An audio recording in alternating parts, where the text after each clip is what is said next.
Anda sedang mendengar Shock Podcast. Shock. Podcast ini adalah berdasarkan kisah-kisah benar.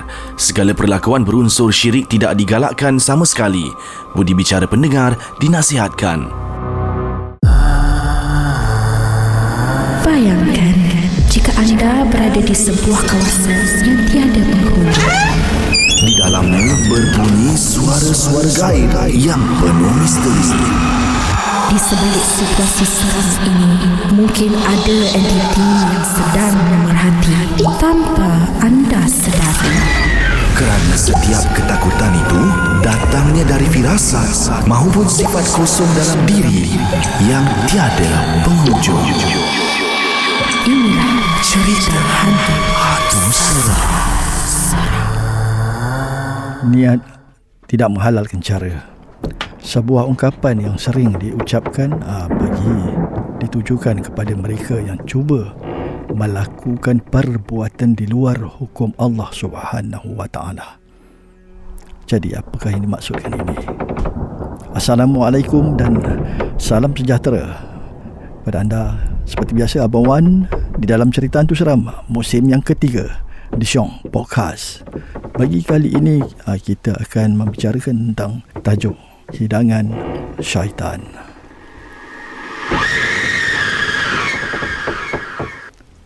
Baik, apakah yang dimaksudkan dengan hidangan atau menu yang bertentangan dengan hukum syarak, iaitu hidangan syaitan, di mana perkara ini dilakukan oleh sebilangan kaum Hawa yang bertujuan atas kepentingan diri sendiri bagi pasangannya untuk mengakur apa saja perintahnya dan arahannya.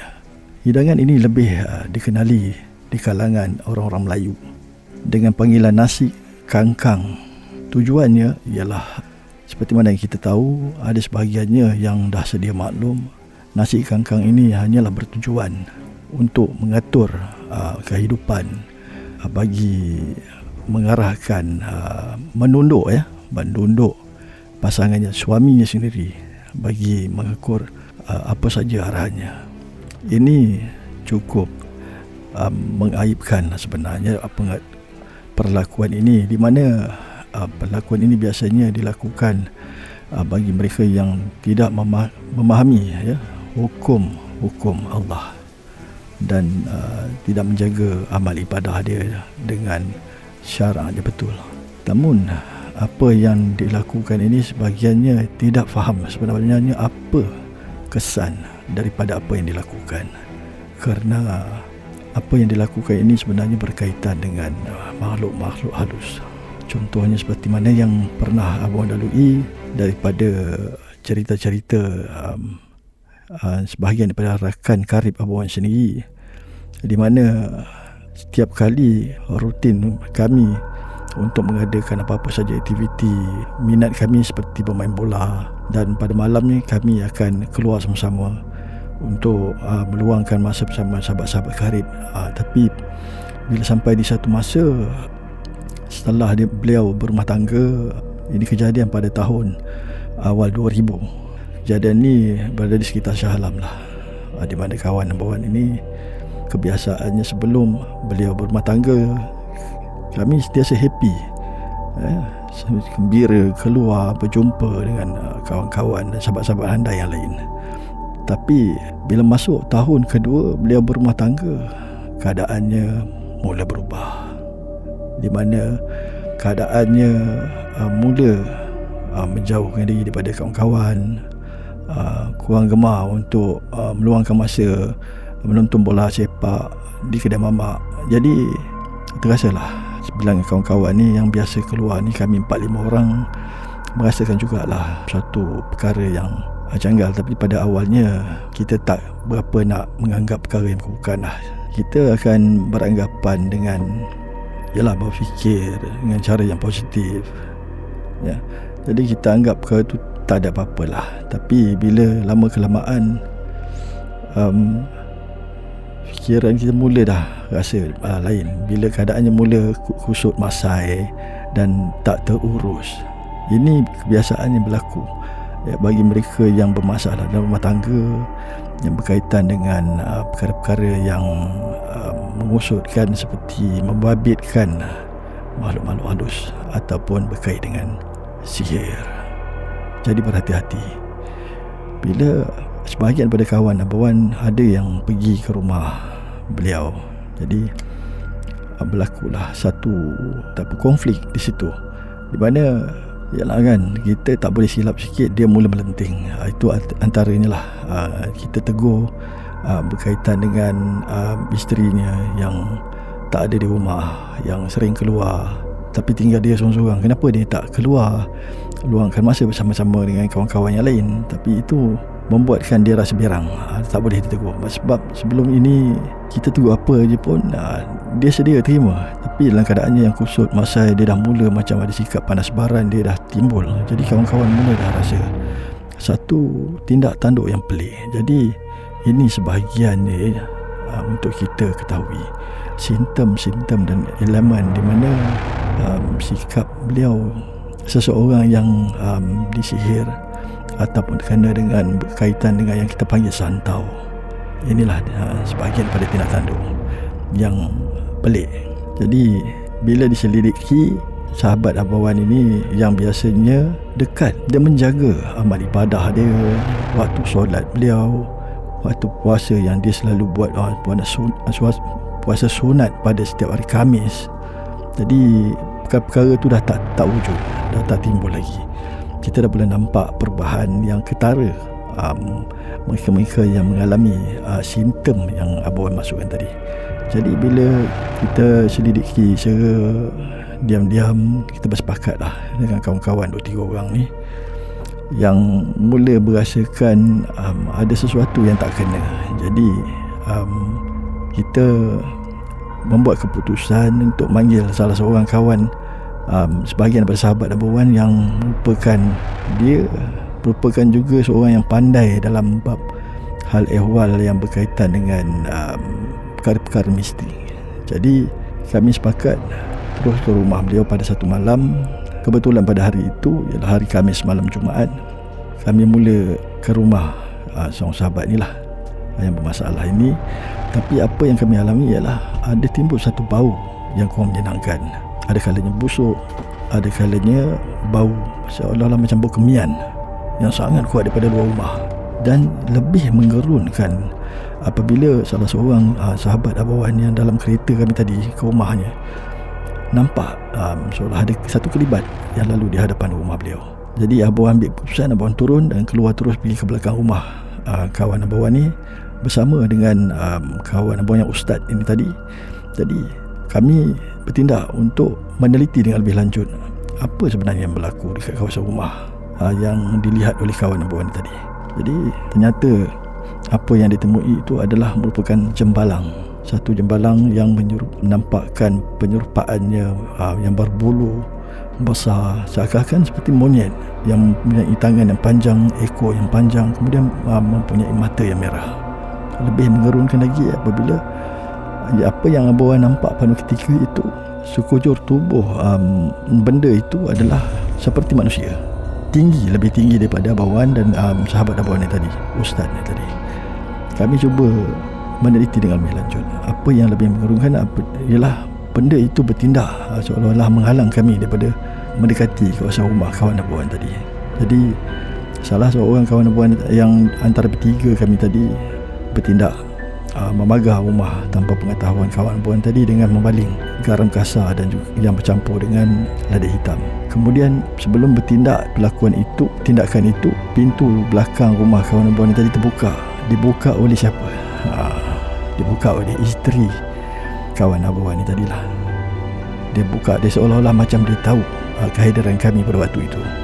Dia buka pintu, dia keluar dan dia terus hardik kami, tengking kami tengah-tengah malam tu dengan apa yang kami buat. Sedangkan perbuatan kami bukanlah mengganggu kawasan dalam rumah dia, tapi cuma di luar, di belakang rumah. Cuma dia merasakan seolah-olah kami bertindak untuk membuanglah apa yang disimpan berkait dengan nasi kangkang tadi, makhluk halus tadi. Sebenarnya perbuatan nasi kangkang ini sebenarnya dikaitkan juga dengan makhluk halus. Kalau tidak, masakan ya, perkara itu boleh orang kata apa menjadi kan. Jadi tindakan itu sebenarnya sebagai sedia maklum yang Abang cuba nak terangkan dekat sini, hasil nasi kangkang dan pelakuan nasi kangkang ni apabila seseorang wanita ni, perempuan ini, dia menyediakan nasi putih dan diletak di bawah celah kangkang dia, dan kemudian perempuan itu pada ketika itu datang bulan, ya, dan darah daripada datang bulan itu menitis di dalam nasi itu dan kemudiannya disediakan kepada suaminya untuk makan. Digaulkan dalam nasi itu dan kemudian ditanahkan lagi, dimasakkan lagi supaya darah kotor tadi akan bersebati dengan nasi yang dimasak tadi.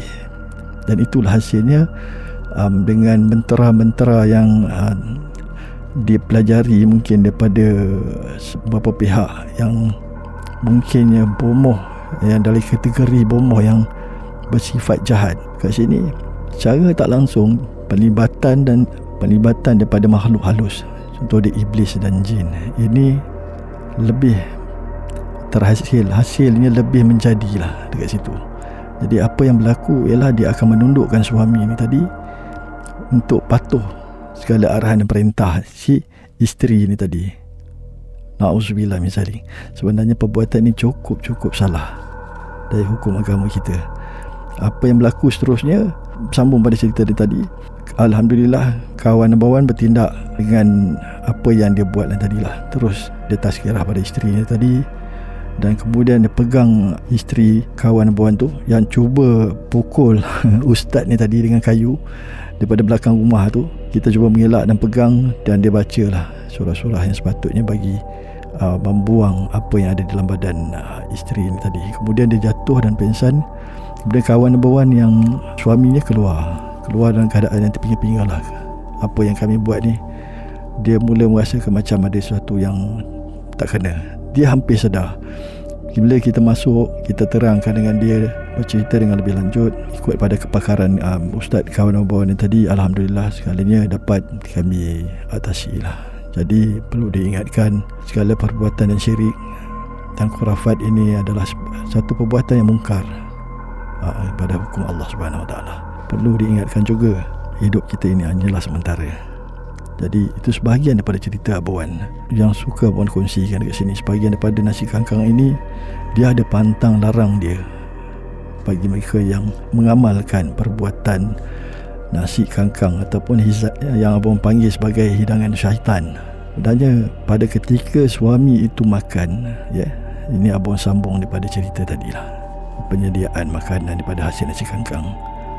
Ya, apa yang dibaca daripada mantra-mantra si isteri ni tadi masuk ke dalam mulut suami, dan ketika itu tindak balasnya berlaku ketika selesai semuanya makan, dan si suami terus bertindak di luar batas bagi manusia biasa lah maksudnya.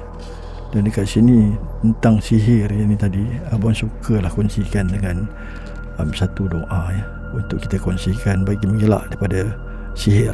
Ini suka Abang maklumkanlah untuk perkongsian ramai. Bismillahirrahmanirrahim. Kulai hasibana ilm lama kata maulana. Ataupun satu lagi, ini sebahagian daripada ayat perkongsian yang cukup makbul untuk semua orang. Di hujung Bismillah 5, Bismillahillazi la yakhuru ma'asmihi syai'un fil ard wala fis sama wa huwas sami'ul alim. Ini sebenarnya boleh kita kongsikan. Ramai yang tahu, tapi ramai yang tak mengamalkan je, untuk mengelakkan sihir, untuk mengelakkan daripada perkara-perkara yang tidak baik. Banyak sebenarnya amalan-amalan daripada ayat-ayat suci Al-Quran Karim yang boleh kita amalkan. Jadi untuk cerita berkenaan dengan hidangan syaitan ni, sebenarnya ada banyak lagi yang suka Abang kongsikan. Sebahagiannya bila kita menuju ke satu-satu tempat hidangan makanan ini, seperti di kedai makan ataupun di restoran-restoran, juga boleh kita amalkan ayat-ayat ini. Kerana ada sebahagian pengusaha-pengusaha makanan ini yang mengamalkan penggunaan wafak. Wafak ini sebenarnya dihalalkan dan dibolehkan pada zaman Rasulullah dulu. Tetapi ada sebahagian orang-orang peniaga ataupun pengusaha makanan ini yang menggunakan susun atur perkataan-perkataan atau bait-bait ayat-ayat suci Al-Quran yang diterbalikkan dan disusun semula atas tujuan-tujuan yang tertentu bagi menarik lebih ramai pengunjung. Umpamanya bagi orang nampak kedainya cantik, hidangannya enak dan segala-galanya nampak cerah, cantik dan begitu menarik perhatian untuk pengunjung untuk datang ke kedai mereka. Jadi kat sini sebenarnya bagaimanakah wafa itu diguna pakai? Baik, suka abang kongsi kan dekat sini sebenarnya penggunaan wafa itu mempunyai pelbagai bentuk dan pelbagai rupa yang ditulis pada helai kertas, dan kertas itu dilekatkan di satu-satu sudut yang tidak akan dapat dilihat oleh pengunjung-pengunjung. Contohnya sebagai salah satu daripada pengalaman abang yang abang suka kongsi kat sini, perkara ini berlaku di sekitar Kelang, Bandar Kelang. Pada ketika itu Abuan dibawa oleh seorang kawan Abuan dan juga mewakilkan daripada majlis pembandaran masa itu. Satu kedai ini yang dikatakan meragukan lah. Ini apa yang dilaporkan daripada kawan Abuan tadi, apabila salah seorang pengunjung dekat situ dapat membaca apa yang terkandung, apa yang tersembunyi di sebalik kedai makan tersebut. Cuma mereka tak berani untuk bertindak lah, maksudnya sendirian. Jadi pihak majlis ini, kawan Abuan, kebetulan pada petang itu kami ada masa untuk meluangkan masa lah, keluar sama-sama. Jadi kebetulan lalu dekat kedai tersebut, kami pun singgah. Jadi kebetulan masa Abuan singgah di situ, ada beberapa orang lah kawan yang lain daripada majlis juga. Berlakulah kat situ satu pertengkaran lah. Jadi Abuan cuma minta pada pekerja dekat situ supaya alihkan peti ais besar dia tu dekat belakang, apa yang terkandung di belakang dinding di sebalik cat yang disapu di situ. Rupanya di sebalik itu ada dilekatkan wafa di sebalik dinding tersebut. Alhamdulillah terbongkarlah satu perbuatan yang syirik dan khurafat yang dilakukan oleh pengusaha kedai makan tersebut. Tujuannya perkara ini dilakukan sebahagian, kalau nak dikatakan ia bertujuan untuk melariskan perniagaan, sebenarnya ia melibatkan juga dikaitkan dengan penibatan makhluk-makhluk halus seperti jin. Apa yang akan kelihatan ialah seolah-olah ni pengalaman apa yang bawa nampak pada kedai makan yang mengalami wafat yang salah. Akan nampak kalau jengking di lantai, di dinding akan nampak labah-labah dan sarang labah-labah. Labah-labah tu besar tau, dia ada banyak sudut, ada sarang labah-labah, tapi orang lain tak nampak. Dan itu sebahagian yang bersyukur kongsi. Kemudian kita akan nampak satu kelibat besar tau, seolah-olah macam beruang yang jaga di hadapan munda mandi di hadapan restoran tersebut. Dia mungkin dianggap sebagai pengawal kedai makan tu lah. Tapi apa yang lebih mengecewakan, lebih menyedihkan, apabila ketika orang lain sedang makan, kita nampaklah orang tu makan sekali dengan benda lain lah. So dia seolah-olah macam pontianak, dengan rambut panjang, pakaiannya lusuh, berkongsi makanan dengan makhluk itulah. Dan kemudian ada yang bercangkung di atas meja sambil perhatikan satu keluarga dimakan, dan kemudian dia kencing di atas pinggan makanan mereka ni, pelanggan. Itu yang sebenarnya apa yang berlaku bagi mereka yang tak mengamalkan doa-doa sebelum masuk ke kedai makan ataupun permis makanan. Jadi suka mengkongsikan kat situlah untuk kita amalkan bagi melindungi diri kita dan keluarga kita daripada terkena perkara-perkara yang di luar jangkaan kita. Itu saja daripada Abawan untuk perkongsian kita dalam minggu ini. Dan episod kali ini kita akan jumpa lagi pada episod akan datang dengan tajuk yang lebih menarik, dengan perkongsian dan hadis-hadis serta doa-doa untuk kita amalkan. Daripada Abang Wan, cerita hantu seram musim yang ketiga di Syok Podcast. Bye.